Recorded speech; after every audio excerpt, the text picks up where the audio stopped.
Go where your best prayers take you, and clench the fists of your spirit and take it easy.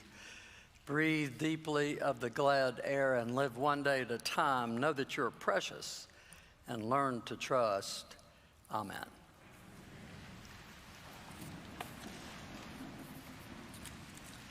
Well, good morning to all of you, and welcome always to those who are joining us by way of YouTube and Channel 12. We're glad you're worshiping this morning. First, a little housekeeping. We had our first chapter meeting. That's the vestry of the church. That's the board of the church, the governing board. And we elected our officers, so I wanted to let you know who those are. We reappointed Sharon Miller-Price as our treasurer, thankfully. Our assistant treasurer is David Jones. Our clerk, who signs most of our official documents, is reappointed, and that's Elsbeth Freeman. She does a fabulous job. And our capable junior warden, of course, Al Bettinger, who keeps this place up and running along with his team and Cody. Our new senior warden for 2024 is Steve Bailey. I appreciate him coming back on the chapter and being willing to serve. We have a lot of good things, and we were hot and out of the gate. We have a lot of things going. And as I said last week, I will write those to you in a bit of a catch-up about what all is happening. It is your church. I work for you as it is, I guess, and to let you know all the things we're working on. Many are exciting. We've made some progress in some of our slogging. There's some tough things, but we've made progress, and I want to catch you up with that. So all good, everything really good. So maybe a sermon. What do you think? And I don't know about you, but next January, February, I'm going to Arizona to clear up my throat. I'm just tired of it. So bear with me. Do you ever struggle with ideas and concepts, dogmatic concepts in religion and your faith? Lots of nods. If you don't, I hope you brought something to read, maybe New York Times. Because I'm going to do something a little different. I'm not going to try to, entertain you, but really talk about this passage from 1 Corinthians, because it is the hardest passage for me in my entire career, always has been. I struggle with it. I struggle with it still today, even because of its kind of haunting stuff inside of me. I'll share a little of that and just wonder if some of you struggle with some of these things. But this is one of mine. So not a pet peeve, but a real struggle. We read the stories. I want to take you back to Corinthians, a powerful, powerful book from Paul. And he says, though I am free with respect probably to everything, I have made myself a slave to all so that I might win more of them. To the Jews I became a Jew in order to win Jews. Those under the law became under the law to win those outside the law. Win, win, win. And I'll be honest with you, it is an unfortunate word for me, and a hard word for me, always has been, until I wrestled with it. It is a wrestling for me. It makes me think, and you don't have to agree with me. Again, this is about the way our faith is formed. We're all formed differently. But where it touches me and always has is it's kind of like people are some kind of prize of my ministry or your ministry. They're a prize. They're an accomplishment of all my hard work. The focus is on me or you doing the winning. And I wonder, and I do wonder, if that's why so many people think Paul is so arrogant and have really trouble with Paul. It's a lifelong thing. People say, I don't like Paul. I said, I get that. So I have that too. I've really wrestled with it. And by the way, it's a center point. This piece is a center point to what we all do. Church. Really is. It's a foundational piece. Many places, I grew up in Memphis, Tennessee. I was not raised with that language in church. No one ever said the thing about winning anybody. I'm not even kidding. None. Like zero, okay? Zero, as the kids do, zero. But I grew up in Memphis, and all around me, the Protestant world, that was the language. So I knew the language because it was in the air. I think it was in the water. Memphis has great water. It was put in the water, I think. I understood it at some level, and I understood what they meant by it. Again, you know, it's almost as if our job as Christians is to give that stuff that we've got to others. Sorry, I'm going to say this, whether they want it or not. By the way, you don't have to agree with me.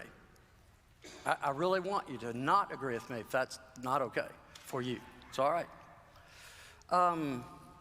So I wrestled. And it was kind of a seminal wrestling for me in seminary, because it's one of those things I'm kind of thinking, well, if this is what I have to do, can I do that? No joke. Like, you know, I'm not real smart, but there are other jobs I've had, and I figured I could get another job. I didn't have to be a priest. It is a choice, by the way. It is a choice. And I said, well, I got to choose this. I'm going to have to wrestle this one. There are a few others. Tom's talked about it. Chris has talked about it. Jerry's talked about it. There's some wrestlings that clearly you kind of need to do. If I'm going to lead, I'm going to have to wrestle with this. So thankfully, I had good teachers, good rules. I learned some good techniques, and then I went to one of those techniques. Early on, still use it, but my first rule is be really careful taking things literally. And then it started helping some. Because no one taught me about this. I just knew it was around me, but I didn't know what to do with this winning stuff. So I did a little Bible study, and a lot of Bible study, and a lot of language study, and a lot of history study about the Bible. And, you know, and then I came here, and I'll give you the way my mentor, my best mentor ever, one of the great people I think of the church and a former dean, Jim Sanders, said one day. He said, you know, John, you didn't write it. Would you just read it? Which I tell the lay readers in training, don't I, Braxton? I said, you didn't write it. Please just read it. Don't affect it. Just read it. You see what he's saying to me, though, is think about it. Study it. Get in it. You're going to have to work on this. So let's start with a simple one. So now I've got you set up. I'm going to do a few simple things. These are really simple. But for me, they're strategically important to being a person of faith. The Greek word for win, and there's several, they're kind of interchangeable, but you realize all this is written in Greek, not in English. We're trying to translate that into our language. Y'all with me? Because that is 100% true. This isn't fake news, this is true. It's true, okay? So the word is kaidainio. It is a really difficult word to say. It's easier to spell in English. Actually, what the word win means is something like, it's like a term from banking, if I get your attention. It's like putting money in so that you grow the money. It's an investment. The book of Matthew uses it. All the Gospels use it. Now, there's some other words that kind of parallel around that, but this word is more the flavor, I think, of what Paul's trying to get at when he says win. You see, I'm making an investment in these people. Whoa, was that a big step? Man, did I relax. I thought, man, I can go with that. I think I get it. In other words, if we invest, the total becomes a bigger sum, right? All of us together, it gets bigger. And don't miss, Paul was really good at it. If you did a growth chart, some of you business people, Jim and others who do business growth, it's like this, guys. It went from here, it was astronomical growth in the early church to the first centuries. And Paul was primarily responsible, no doubt about it. He set it in motion. But again, it was about growth, not about numbers. Weren't counting anybody. You see, if you're winning, you count. If you're investing, maybe you count, but maybe the investment's more than the numbers, way more. Remember what Paul said of himself early on? Very strategically. Talking to lots of communities, Corinth in particular. You know what I am? I'm a simple farmer. I plant seeds. Somebody else is doing the work, pruning and all that stuff, but who gives the growth? It is God that does the growing. God does the growing. We just planting seeds. Well, that helped a lot. You know, at the end, another thing that might help you, it helped me, is remember that at the end of this magnificent book of Corinthians, which is very powerful because what happens in Corinth gets templated across the church. I'm going to say that again. What happens in Corinth gets planted all over the early church. This powerful kind of learning to be Christians. They are learning to do this. At the end of the book, Paul leaves these words for them and for you and me over 2,000 years later. Keep alert, stand firm in your faith, be courageous, be strong, and let all you do, everything you do in love. It's like he put a huge exclamation point at the end to remind us what the 16 chapters before were about. In other words, if it's not in love, well, you finish the sentence for yourself. Then what is it? Agape, caring about the welfare of another person before you care about your own welfare. I know this is a little tedious, but I'm going to keep sawing on the log. It's important. You see, this passage is really something deeper and more rich and more vibrant and not to be passed over.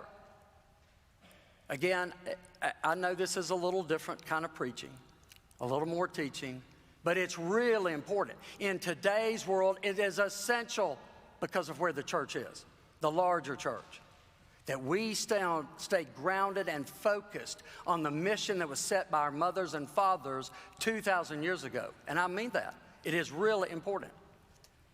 You see, Paul wasn't about some ego trip. This wasn't shallow stuff. He's not trying to assault people with good news as if that helps people at all.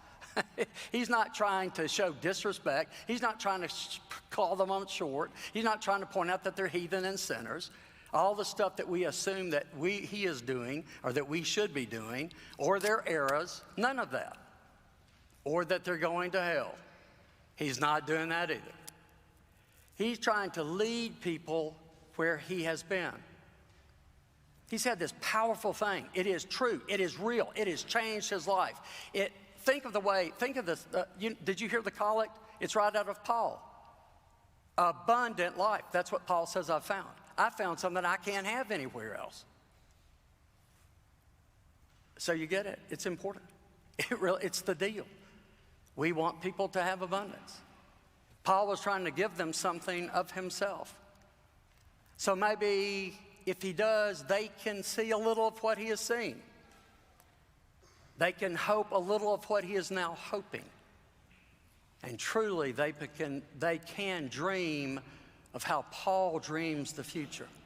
That we dream bigger, much larger than we often dream. That's what Paul was about.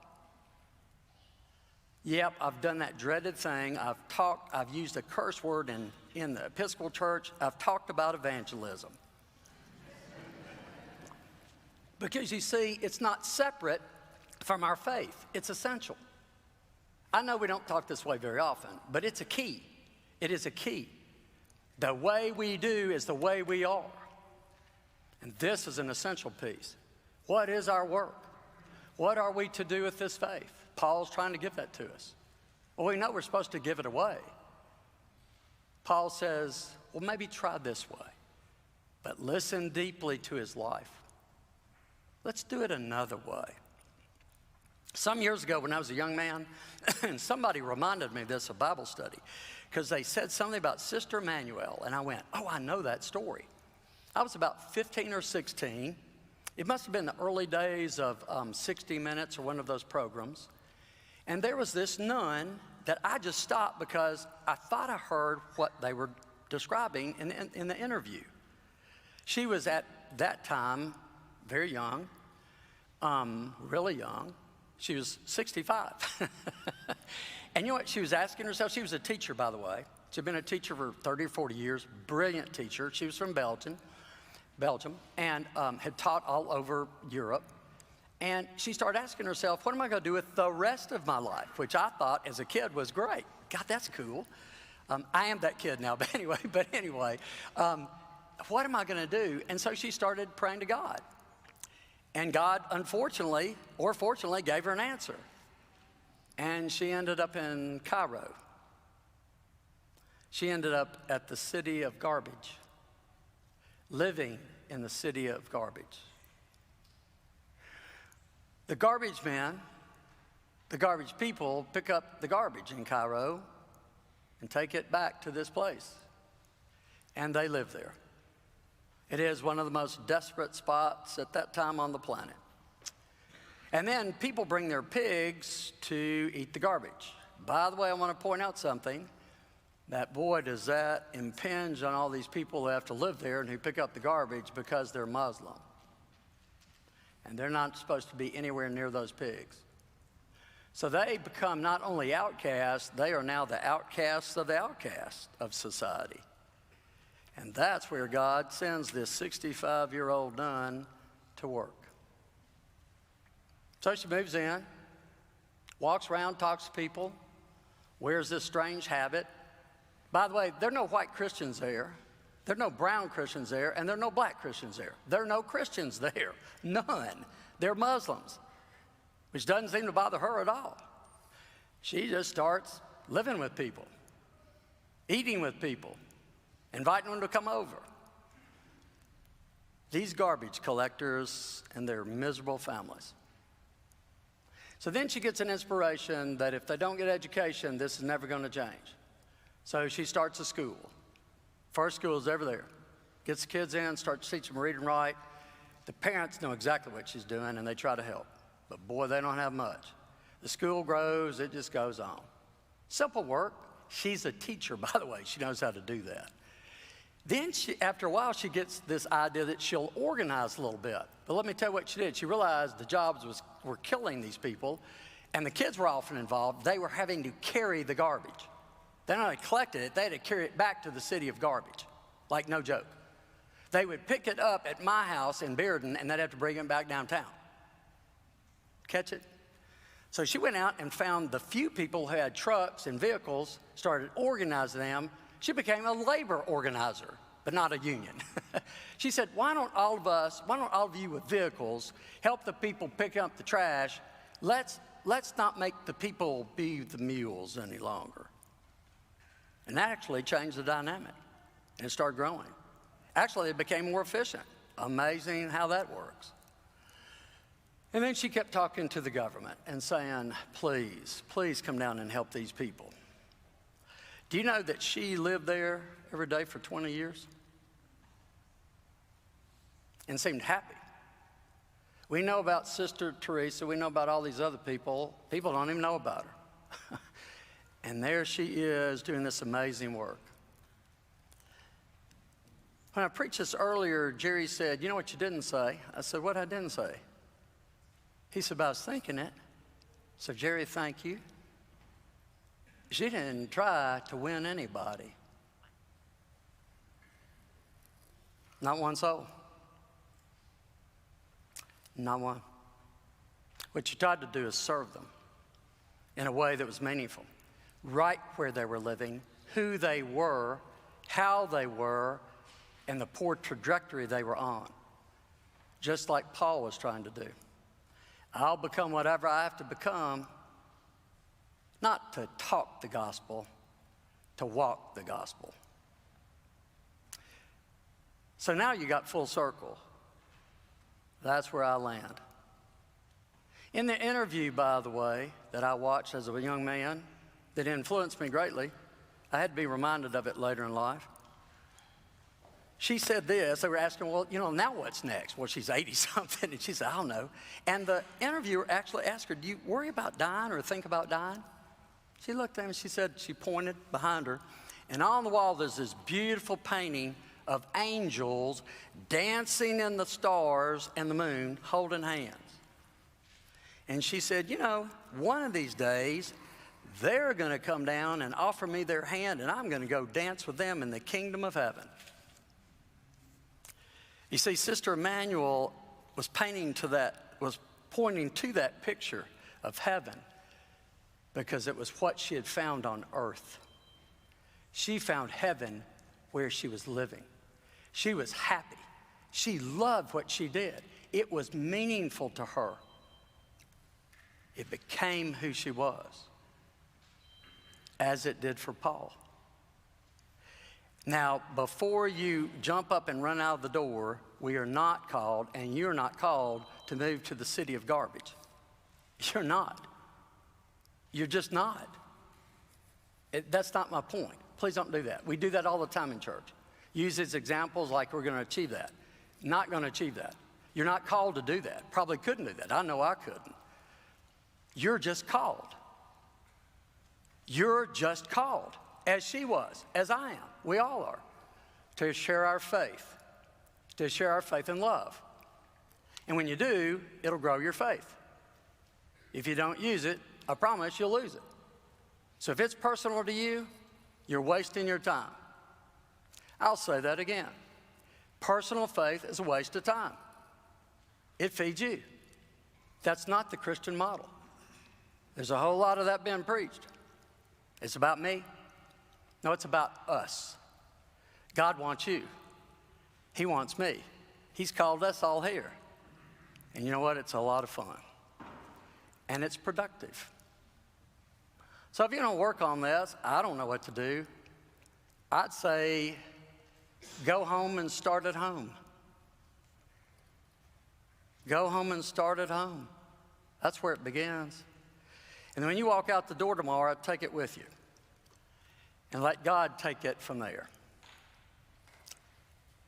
Amen.